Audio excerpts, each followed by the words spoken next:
Selamat siang semuanya. Dalam video kali ini, saya dan teman-teman saya berasal dari kelas 3 MB4 ingin mempresentasikan mengenai perjanjian bernama dan perjanjian tidak bernama.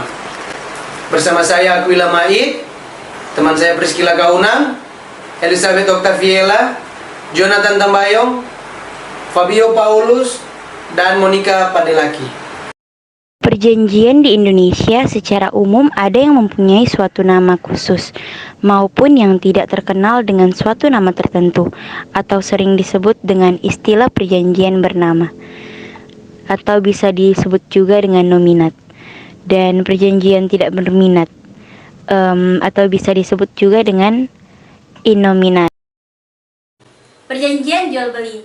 Dasar hukum dalam KUH Perdata terdapat pada pasal 1457 sampai pasal 1540. Nah, di sini jual beli berarti suatu persetujuan atau perjanjian dengan mana pihak yang satu, di mana pihak penjual mengikatkan dirinya untuk menyerahkan suatu benda, sedangkan pihak lainnya atau bisa disebut pembeli untuk membayar harga yang telah terbukti. Contoh kasus yang terjadi dalam perjanjian jual beli yaitu tanah Harry dijual kepada Marge. Karena telah memiliki hubungan yang cukup baik dari dulu, Harry dan Marge sepakat tidak perlu menggunakan surat perjanjian ataupun surat jual beli.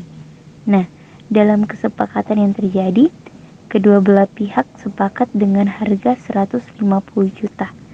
Mereka juga sepakat pembayaran dilakukan 2 kali dengan nominal pembayaran pertama 80 juta. Nah, dan sisanya setelah sertifikat rumah itu ada, karena masih menjadi anggunan bank.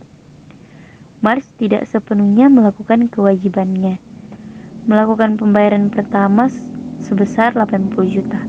Nah, karena Harry merasa Marge tidak beritikat baik, pada awal Desember, Harry membuat surat kesepakatan di atas kertas dan ditandatangani kedua belah pihak di atas materai. Nah, dan dalam kesepakatan pada perjanjian tersebut, Harry meminta pembayaran dilunasi pada akhir Desember. Karena pada saat itu sertifikat sudah keluar dari bank. Yang menjadi persoalan, hingga Maret 2009, Marge tidak juga menyelesaikan kewajibannya membayar sisa dari pembayaran tersebut. Nah, untuk pembahasan kasus, dalam kasus tersebut ada beberapa pasal dalam KUHP yang tercakup di dalam antaranya KUH Perdata pasal 1320 tentang syarat sah suatu perjanjian. Ada juga pasal KUH Perdata 1243. Ada juga pasal 1513 dan pasal 1514. Dan yang terakhir terdapat dalam pasal 1517. Perjanjian tukar-menukar. Dasar hukumnya pada pasal 1541 sampai 1546 KUH Perdata. Tukar-menukar ialah suatu persetujuan atau suatu perjanjian dengan mana para pihak mengikatkan diri untuk saling memberikan suatu barang secara timbal balik sebagai pengganti suatu barang yang lain. Segala apa yang dapat dijual dapat pula menjadi bahan tukar-menukar. Perbedaannya yaitu, jika dalam jual beli objeknya adalah uang dan barang lain, dalam tukar menukar yang merupakan objeknya sama, yaitu berupa barang dan bukan uang. Tukar menukar. Contoh kasus tukar menukar, di sini kami mengambil contoh tentang tukar menukar tanah negara kepada pihak swasta. Nah, dalam pencarian kami di internet bahwa ada kasus tukar menukar tanah bengkok di Kelurahan Noborejo, Kecamatan Argomulyo, Kota Salatiga. PT Tripilar Beton Mas adalah perusahaan swasta yang ingin menukar lahan mereka dengan lahan pemerintah, yaitu lahan eks Tanah Bengkok yang berada di Kelurahan Noborejo, Kecamatan Argomulyo ini. Pastinya sebelum mereka melakukan tukar menukar tanah, mereka harus melakukan perjanjian tukar menukar terlebih dahulu. Perjanjian sewa menyewa. Dasar hukum dalam KUH Perdata terdapat dalam pasal 1548 sampai 1600. Nah, sewa menyewa adalah suatu perjanjian atau persetujuan dengan mana pihak yang mengikatkan dirinya untuk memberikan kepada pihak yang lain menikmati sesuatu barang selama sesuatu waktu tertentu dan dengan pembayaran sesuatu harga yang oleh pihak tersebut terakhir disanggupi pembayarannya. Contoh kasus tukar menukar. Di sini kami mengambil contoh tentang tukar menukar tanah negara kepada pihak swasta. Nah, dalam pencarian kami di internet bahwa ada kasus tukar menukar tanah bengkok di Kelurahan Noborejo, Kecamatan Argomoyo, Kota Salatiga. PT Tripilar Beton Mas adalah perusahaan swasta yang ingin menukar lahan mereka dengan lahan pemerintah, yaitu lahan eks tanah bengkok yang berada di Kelurahan Noborejo, Kecamatan Argomoyo ini.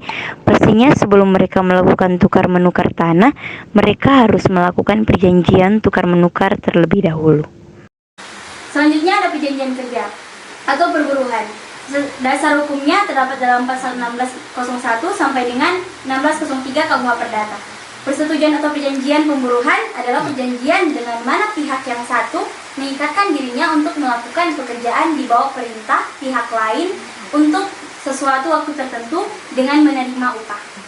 Contoh kasus yang terjadi dalam perjanjian kerja atau perburuhan seperti yang kita ketahui bersama, bahwa jika seseorang akan masuk ke dalam suatu perusahaan, pertama-tama perusahaan akan memberikannya perjanjian kerja atau yang disebut dengan kontrak kerja. Nah, kontrak kerja sendiri merupakan suatu kesepakatan yang terjadi antara pekerja dan pengusaha, baik dalam bentuk tulisan maupun lisan, yang membuat poin-poin dari hak dan kewajiban dari kedua belah pihak sesuai dengan peraturan perundang-undangan yang berlaku. Perseroan atau persekutuan perdata. Dasar hukumnya ialah pasal 1618 sampai pasal 1652 KUH Perdata. Perseroan adalah suatu persetujuan atau perjanjian dengan mana dua orang atau lebih mengikatkan diri untuk memasukkan sesuatu ke dalam suatu gabungan dengan maksud untuk membagi di antara mereka keuntungan yang terjadi atau diperoleh dari kerjasama tersebut. Contoh dari kasus persekutuan perdata. Semangat wira swasta. Tono, Tini, dan Tina seringkali dipanggil tiga serangkai oleh teman-temannya karena kekompakannya sebagai teman yang telah terjalin lama sejak dari bangku SMA sampai menyelesaikan kuliah. Ketiganya sepakat mendirikan satu unit usaha yang bergerak di bidang warnet. Setelah dilakukan studi kelayakan, akhirnya mereka memutuskan untuk menyewa salah satu ruko di daerah atau di suatu daerah sebagai tempat usahanya. Untuk modal usaha didapatkan dari patungan ketiganya yang dibagi secara merata. Begitupun ketiganya sepakat untuk menjalankan secara langsung dan bersama-sama agar usahanya sesuai dengan prinsip dan pertemanan serta keluargaan. Pemborongan kerja. Dasar hukumnya ialah pasal 1601B, pasal 1604 sampai pasal 1617 KUH Perdata. Pemborongan kerja ialah persetujuan atau perjanjian dengan mana pihak yang satu pemborong mengikatkan diri untuk menyelenggarakan suatu pekerjaan bagi pihak-pihak yang lain yang memborongkan dengan menerima suatu harga yang ditentukan. Contoh pemborongan kerja. Si pemborong dengan seorang pekerja. Misalkan si pemborong memborong semua yang akan dilakukan si pekerja, misalkan dalam waktu beberapa bulan, dan ditentukan harga atau suatu harga yang sesuai dengan apa yang dikerjakan si pekerja, dan mereka saling melakukan perjanjian. Hibah. Dasar hukumnya ialah pasal 1666 sampai pasal 1693 KUH Perdata. Hibah atau penghibaan adalah suatu persetujuan atau perjanjian di mana pihak yang menghibahkan pada waktu ia masih hidup secara cuma-cuma dan tak dapat ditarik kembali, atau menyerahkan atau melepaskan sesuatu benda demi keperluan penerimaan hibah yang menerima penyerahan atau penghibahan itu. Contoh kasus hibah. Tuan Muji memiliki tanah dan bangunan toko di atasnya seluas 200 meter persegi. Letaknya di Jalan C. Simanjuntak, nomor 20, Yogyakarta. Dikarenakan sudah terlalu tua dan tidak bisa mengurusi toko, Pak Muji menghibahkan tanah beserta toko di atasnya tersebut kepada Tuan Bambang selaku partner bisnisnya. Penitipan barang diatur dalam atau dasar hukumnya ialah pasal 1694 sampai pasal 1739 KUH Perdata. Penitipan barang terjadi apabila seorang menerima sesuatu barang dari seseorang yang lain dengan syarat bahwa ia menyimpannya dan mengembalikannya dalam wujud asalnya. Contoh kasus dari perjanjian barang. Si A atau pihak A membuat perjanjian tertulis dengan pihak B tentang peminjaman mobil dan harus dipulangkan secara utuh karena sudah diatur dalam bab 9 tentang penitipan barang, yaitu pasal 1694 sampai 1793. Buku ketiga Kitab Undang-Undang Hukum Perdata. Penitipan barang terjadi bila orang lain menerima barang orang lain dengan janji untuk menyimpannya dan kemudian mengembalikannya dalam keadaan yang sama.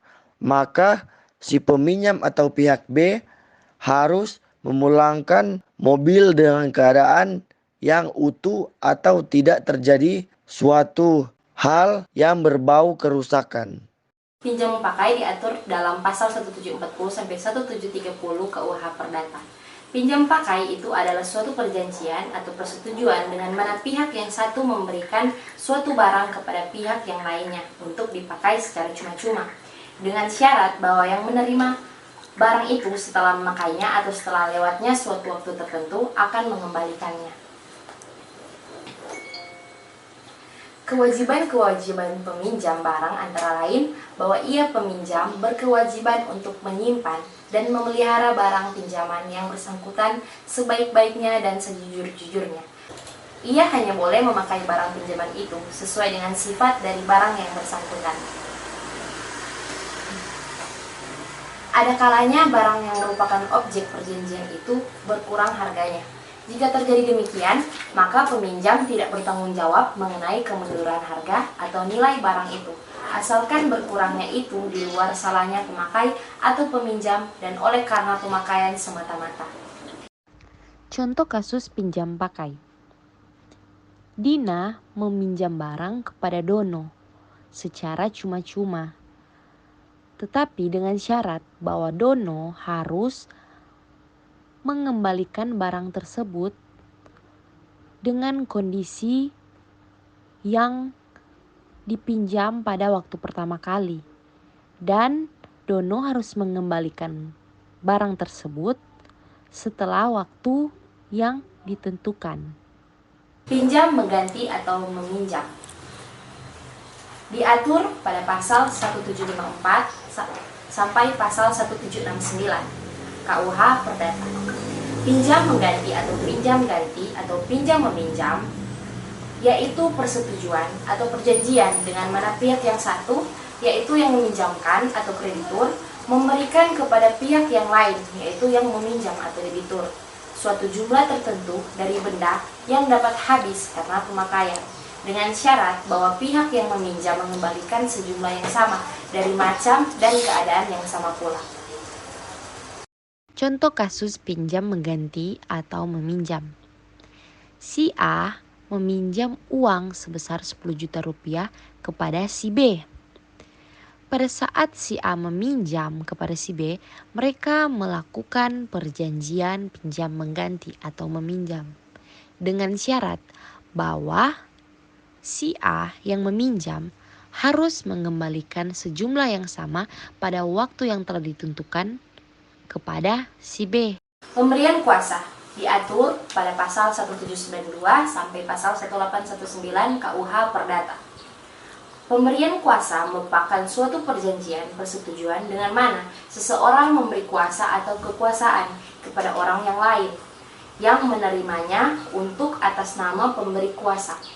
Kuasa itu dapat diberikan dan diterima dengan berbagai cara, yaitu dengan akta umum atau otentik, dengan tulisan di bawah tangan, dengan surat biasa dan atau dengan lisan. Contoh kasus pemberian kuasa. Perusahaan A memiliki 2 orang direktur, dan dalam anggaran dasarnya, yang berhak mewakili perusahaan adalah 2 orang direktur tersebut. Nah, namun dalam suatu hari, salah satunya berhalangan hadir dalam rapat. Maka dibuatkan surat kuasa yang berisikan bahwa pemberi kuasa, dalam hal ini 2 orang direktur tersebut, memberikan kuasa terhadap Tuan X untuk bersama-sama dengan salah satu direktur dalam rangka menandatangani perjanjian. Bunga tetap atau abadi, dasar hukumnya dimuat pada pasal 1770 sampai pasal 1773 KUH Perdata.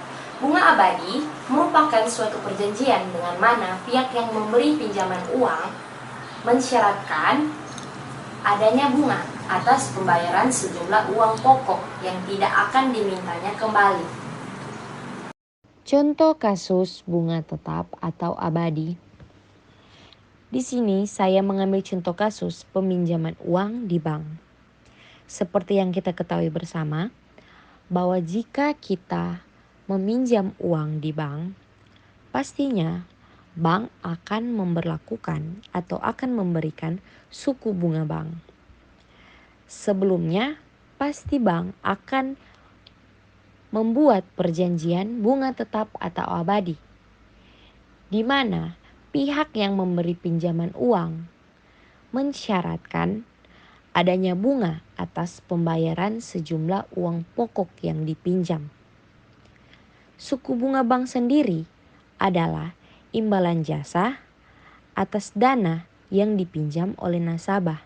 Bunga bank bisa dibedakan ke dalam 2 jenis, yaitu bunga simpanan ataupun bunga pinjaman. Contohnya bunga tabungan, bunga giro, dan bunga deposito. Perjanjian untung-untungan. Dasar hukum dalam KUH Perdata pasal 1774 sampai 1791. Perjanjian untung-untungan atau Kunst over Kunst merupakan suatu perbuatan yang hasilnya bertalian dengan untung ruginya, baik bagi semua maupun bagi salah satu pihak, bergantung pada suatu kejadian yang belum tentu, tergantung dari pelaksanaan kewajiban dari suatu pihak. Contoh kasus perjanjian untung-untungan adalah asuransi, di mana asuransi didasarkan pada terdapatnya suatu kepentingan si terjamin yang menyatakan bahwa suatu peristiwa yang belum tentu akan terjadi tersebut tidak akan terjadi pada si terjamin. Perjanjian penanggung utang atau penanggungan. Dasar hukum di dalam pasal 1820 sampai 1850 KUH Perdata. Penanggungan atau bortok merupakan suatu perjanjian atau persetujuan dengan mana seorang ketiga atau enderde guna kepentingan kreditur atau skuldeisер mengikatkan dirinya untuk memenuhi perikatan debitur atau schuldenaar jika ia debitur itu sendiri tidak memenuhinya. Contoh kasus perjanjian penanggungan utang atau penanggungan adalah KUR, kredit usaha rakyat, di mana pemerintah memberikan pembiayaan kepada usaha mikro, kecil, dan menengah untuk memberikan penjaminan. Perjanjian perdamaian. Dasar hukum dalam KUH Perdata pasal 1851 sampai 1864. Perdamaian atau dading atau kompromis merupakan suatu perjanjian atau persetujuan dengan mana para pihak dengan menyerahkan, menjanjikan atau menahan suatu barang, mengakhiri suatu perkara yang belum putus atau unhanging, atau untuk mencegah timbulnya suatu perkara. Seseorang hanya dapat mengadakan perdamaian bila ia mempunyai kekuasaan atau wewenang untuk melepaskan haknya atas hal-hal yang termasuk di dalam perdamaian itu, dan pengampun dalam mengadakan perdamaian bagi pupil dan kurandus mereka, tunduk pada ketentuan yang tercantum dalam pasal 330 dan seterusnya KUH Perdata dan pasal 433 dan seterusnya KUH Perdata. Contoh kasus perjanjian perdamaian seperti dalam situasi pengadilan di mana majelis hakim memeriksa dan memutuskan perkara, maka para pihak masih dapat menempuh dalam upaya perdamaian, baik itu sebelum atau saat mediasi, saat persidangan maupun di luar persidangan, yang biasanya dibuat dalam bentuk tertulis, yaitu surat atau akta perdamaian.